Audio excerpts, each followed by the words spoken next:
the emerald haze of Ballybricken in Limerick, where the River Meg whispers secrets to the windswept fields, Dolores Mary Eileen O'Riordan was born on September 6, 1971, the eighth of 9 children in a modest Catholic home. She was a soloist in her church choir and played the organ and harmonium from age 12 onward. Dolores joined the Cranberries through her first boyfriend, Mike O'Mahony, who connected her with the band. Her unique vocal timbre turned Everybody Else Is Doing It from 1993 into a sleeper hit. But 1994's No Need to Argue birthed Zombie, which became a stadium anthem and a raw indictment of IRA bombings after the Warrington child deaths. Island Records offered the singer $1 million to abandon it and work on a different song instead, fearing its politically urgent anti-IRA content would harm sales. Dolores tore up the $1 million bribe to shelve the hit song. The BBC banned it, but the Cranberries singer stood defiant. Irony and controversy, a badge of honor. Some people might think that a band like the Cranberries writing a song about, say, Zombie, if it is taking the song about the north of Ireland, they might think, why are musicians getting involved in politics? It's actually not about the north of Ireland. Zombie is about the death of a child, a 3-year-old boy. That's what it's about. Happens to be the north of Ireland situation that made it occur. Could have been me on tour in Bosnia and seeing some babies out there and writing a song about that, which actually something that I was kind of writing when I was in hospital. I was, the Bosnia thing. It's not politics. It's the heart. It's love. It's human. Just human, like respect and love. Leave the kids alone, kind of. Zombie was never meant to be political, but humanitarian instead. An anti-violence, anti-war ballad of sorts. The band continued their success with the 1996 album, To the Faithful Departed. But trouble started to brew as they cancelled the Australian leg of their tour. An official statement emphasized Dolores' excruciating back pain preventing any performance, while the press claimed exhaustion from touring and management pressure. The truth? I hated singing. I hated being on stage. I hated being in the Cranberries. I was constantly crying. I was going insane. I wanted to be a shopkeeper, a hairdresser, anything. I was so desperate to have a reality, friends, a regular, boring life. I missed that, quote unquote. In October 2013, Dolores told journalist and close friend Barry Egan, I tried to overdose last year. I suppose I am meant to stay here for the kids. This sexual abuse by a trusted family friend was no mere footnote. He used to masturbate me when I was 8 years old. He made me do oral sex for him and ejaculated on my chest when I was 8 years old. It was inappropriate touching. For 4 years, when I was a little girl, I was sexually abused. I was only a kid, quote unquote. The sexual molestation was carried out by someone who was in a position of trust in her home county of Limerick and continued until Dolores was 12. Asked why the abuse stopped, she said, getting older, getting power, control. I was 12. I was like a little woman then. I am in a good space now. A lot of humans experience kind of weird stuff when they are kids, I don't think anyone has a perfect childhood, do they? Quote unquote. After revealing the dark secret that she carried for years, she was able to start her healing process.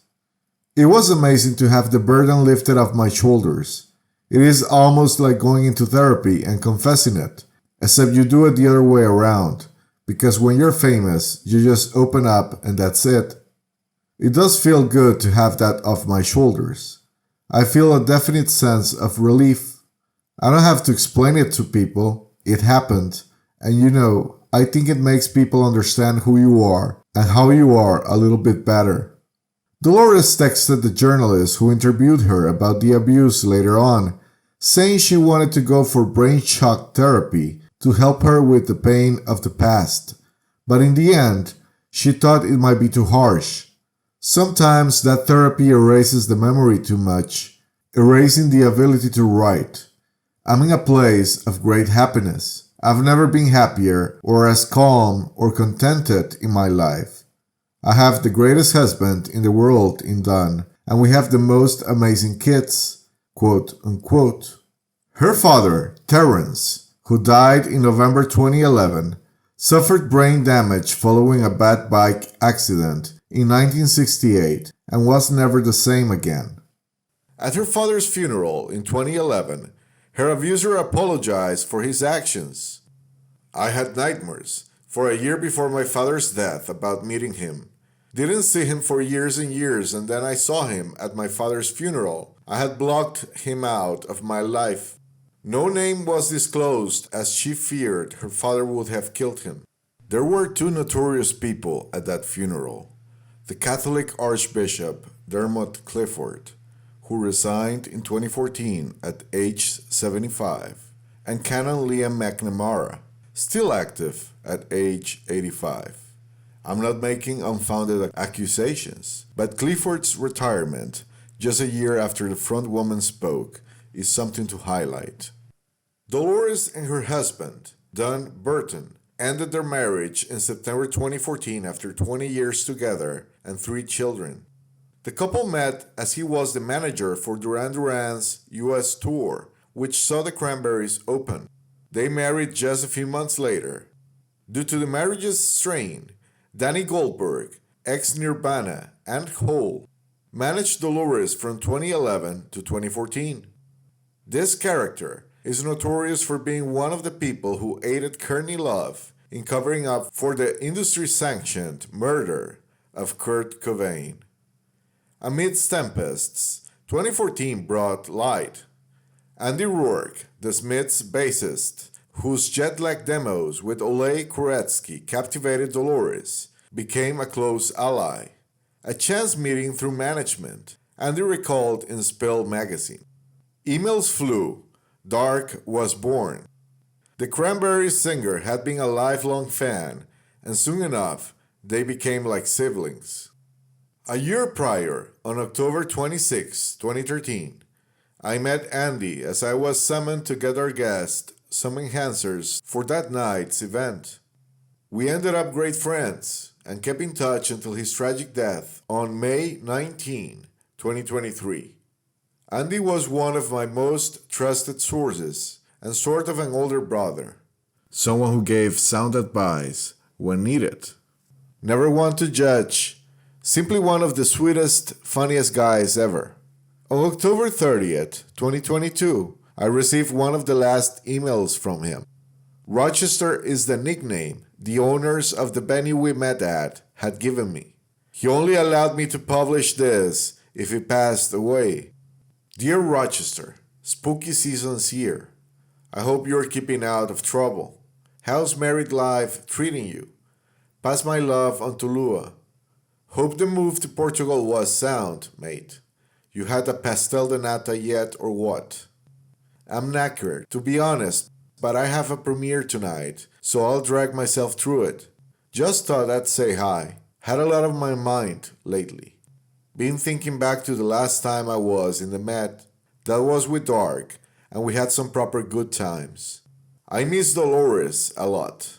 You asked me about her more than once, and I always held back. But I reckon it's time now to share a few things she told me before she went, quote unquote. Dolores was an angel on earth, plain and simple. She never have hurt a soul on purpose, least of all Ole or me, or her beautiful kids. This whole business is a bloody disgrace, and it's weighted heavy on me for years now. I've got to get it off my chest. Zero chance she drowned by accident or topped herself. Utter bollocks. Just the usual media shite. I'll tell you one thing, mate. She was dealing with some dark stuff and dead set on exposing her abuser, who I might add was some big shot from Limerick. She had this chat with me a couple months before she went. She was strong as an ox, full of fire, and sober as a judge for over a year. You and me, we supped the sus for years, And we both know when someone's three shits to the wind. She weren't. It wasn't her bag. Her kids were her world, her mom too. Now, I don't know who raped her. She was this close to spilling it, but all she said was it was some prominent fella who showed up at her dad's funeral. She owned a flat here in the East Village, so we were proper neighbors, 5-minute trip apart. So yeah, we were thick as thieves. I know she got matey with Chris when she was in New York. Used to grab a coffee now and then. Just a couple of old Irish lads chewing the fat, you know. But more than that, what she told me about him is massive. Chris had been split from his missus for over a year before they got him. That's gospel. On top of that, he was seeing someone else, though Dolores never met her. Divorce was in the works, and he was proper done with it. She said he confided in her about some serious business he was digging into. He was buzzing about the new record they had coming out, but that was small potatoes. The bloke had uncovered a right mess with his wife and some dodgy sorts round them in California, trafficking girls, nuns' behavior, the vile stuff you can picture. The rest will be published on the last episode of my docu-series, Louder Than Love, before the end of January 2026. Andy was distressed when the Cranberries singer was arrested and charged in connection with air rage on a flight to Ireland on November 10, 2014. Dolores grew abusive to the crew, and as police were arresting her, she resisted, shouting that her taxes paid their wages, and "I'm the queen of Limerick, I'm an icon," quote unquote. Headbutting one Gardaí officer and spitting at another. She allegedly fractured the air hostess's foot during the incident. Following her arrest, the front woman spent 3 weeks in a psychiatric hospital. She later pleaded guilty. The judge agreed to dismiss all charges under certain conditions. Later, Dolores told the media that she had been stressed from living in New York hotels following the end of her 20-year marriage. Having to face her abuser probably set some wires off as well, which is completely understandable. In 2015, Dolores developed a relationship with bandmate Ole Koretsky, with whom she shared the last years of her life. She flew from New York to London on January 14, 2018, for a recording session with Bad Wolves for a cover of Zombie, and checked into the Hilton Park Lane Hotel that evening. Staff later described her as generally in good spirits.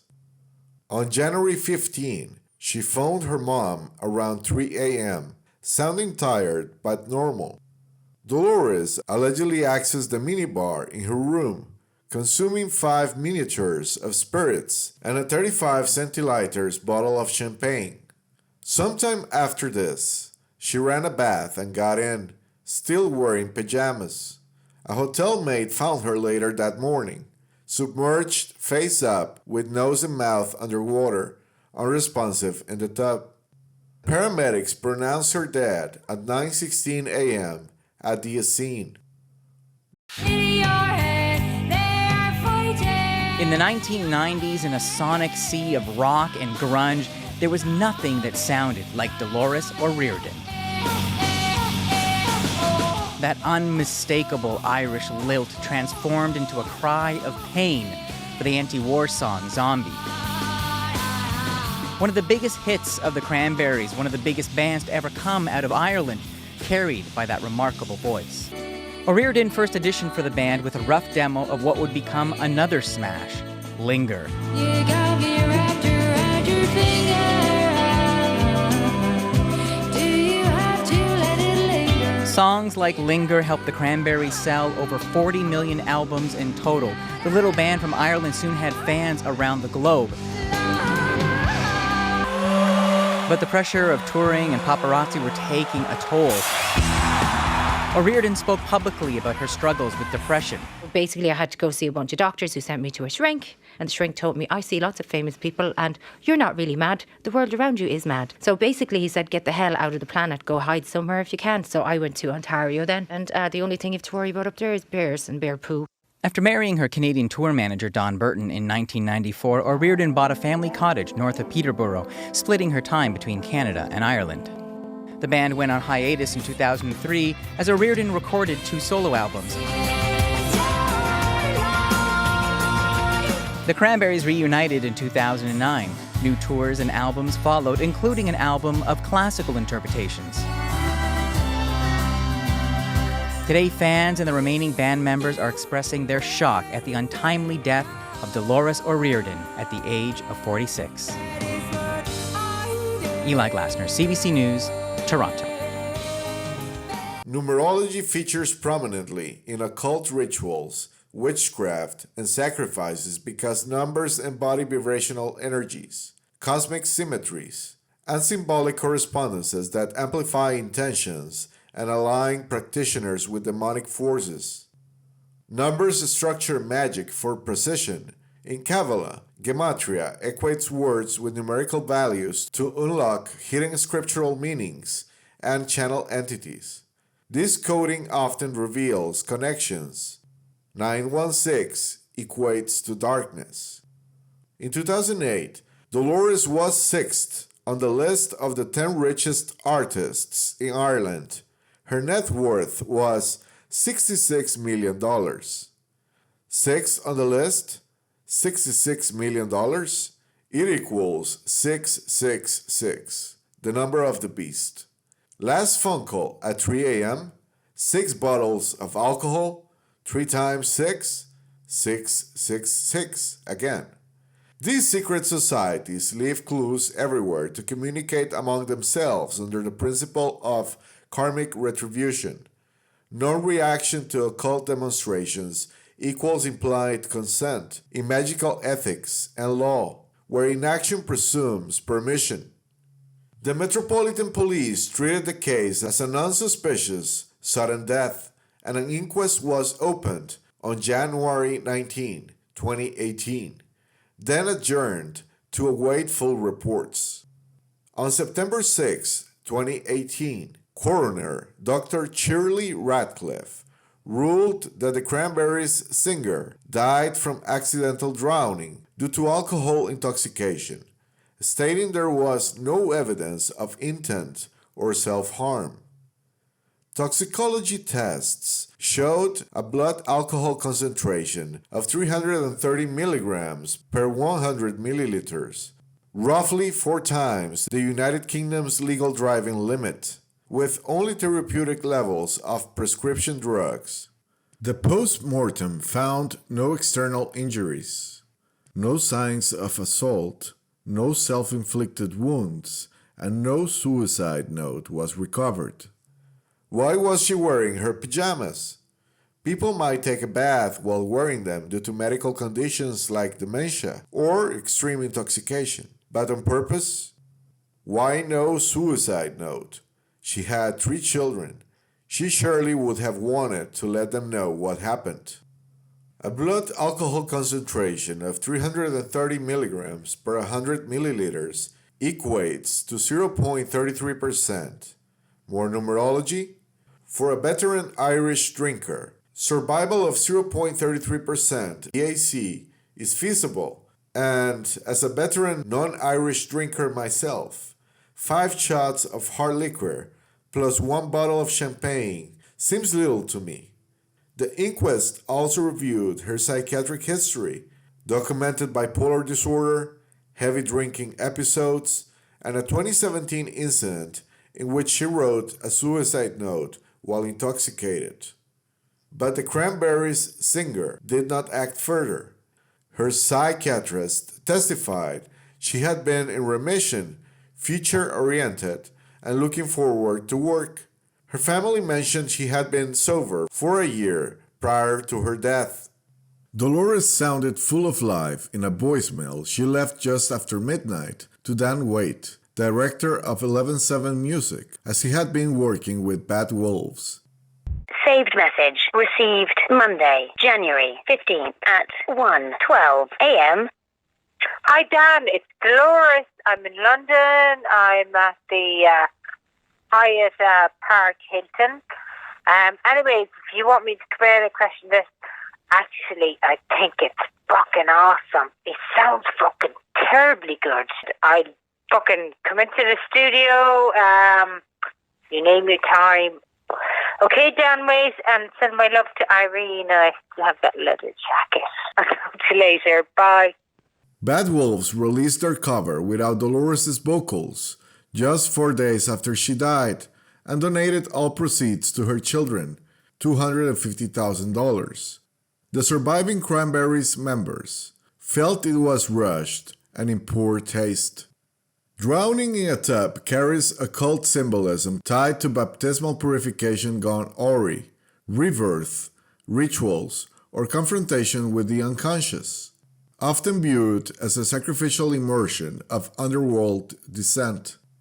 Bathtubs represent confined portals to the subconscious, where water signifies emotional overwhelm or spiritual trials leading to death rebirth cycles. Furthermore, in Illuminati and elite symbolism, tub scenes depict saint-cleaning baptism, inverting Christian rites into occult rebirths, with drowning implying total ego dissolution for elite initiation. Esoterically, bathtub drowning symbolizes submersion in the shadow self, repressed trauma, or Jungian unconscious floods, signaling annihilation for renewal.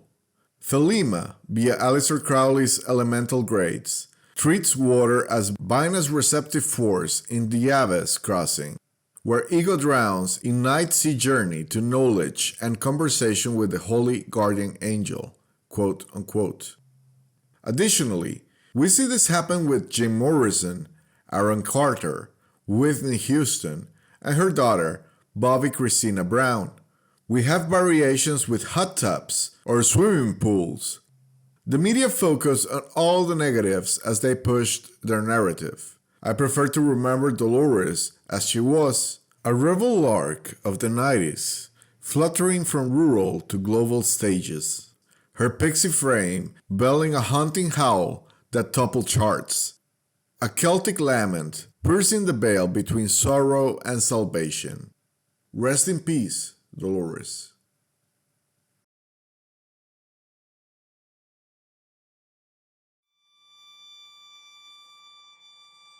Song, lads, so thanks a million for coming tonight. I hope you enjoyed yourselves. And love you all. And listen, take care and don't sweat the small stuff. Remember, look at what you have, not what you haven't. Before we go, this is a song that I wrote to inspire others and to give you hope. You know, sometimes you feel challenged and you feel like you can't take too much more. But you gotta look up and you gotta look onwards and you gotta find that strength in your soul. This song is called The Journey, and I hope I inspire you with the song. Every time I miss my papa, I go to my 15-year-old boy. He was 15 2 days ago, and he has my father's eyes. He has the brown eyes. So my father is in my son. So life is a circle, yeah? So some go and some come. We must go on. We must always go on, yeah? My idea of perfect happiness, I guess, is having a family. My kids, my husband, my mom, and being healthy, and just the simplicity of being healthy and having people to love and who love you. My greatest fear is anything happening to my kids, because I think when you're a parent, you don't really live for yourself anymore, and you kind of live through them an awful lot, and it's a huge, huge fear being a parent. I think the person that I admire the most is probably my mom, because I've learned everything I know from her, and she's a teetotaler. She doesn't drink or anything, never took drugs, and she's just so at peace all the time, and I'd like to be like that, you know. The characteristic that I most dislike in myself is the fact that I find it very difficult to be straight with people about my feelings, particularly when it comes to art. In others, the characteristic that I most dislike is disloyalty and dishonesty. The most overrated virtue is the visual appearance of a human being. It means absolutely nothing, because what really matters is the human spirit and soul. Well, usually I lie, but not with the intention to deceive, but usually with the intention to get myself out of a situation. White lies, you know, not really bad lies to hurt somebody.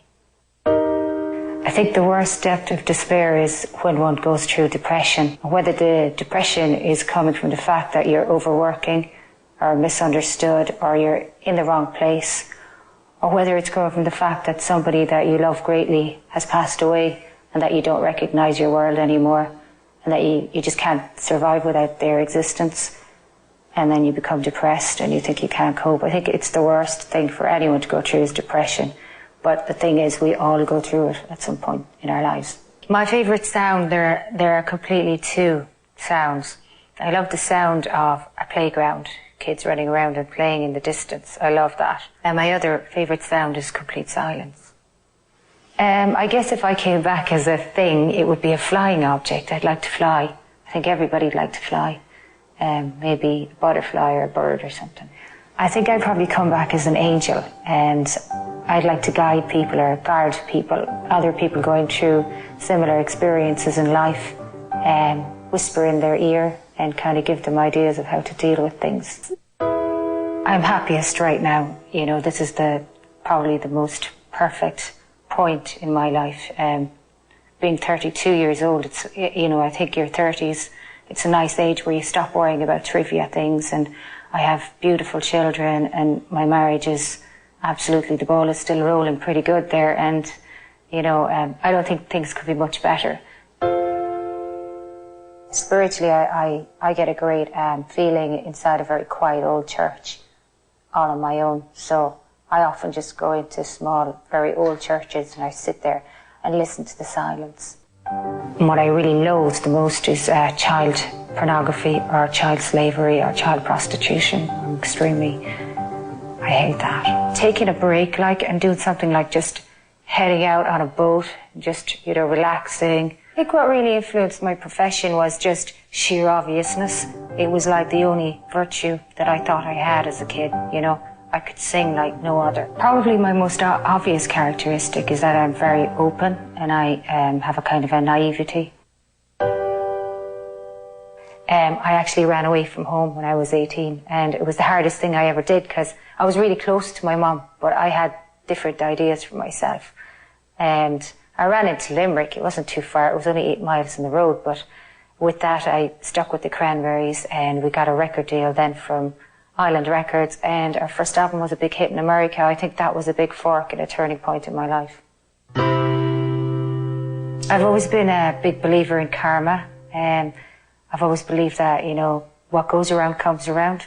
I believe in the truth and that it will always come out, you know. And people who are unkind to others or who go after things for, you know, untrue reasons, they're just going to end up being hurt themselves. So, and another thing that I've always kind of believed about life is that good things come to those who wait.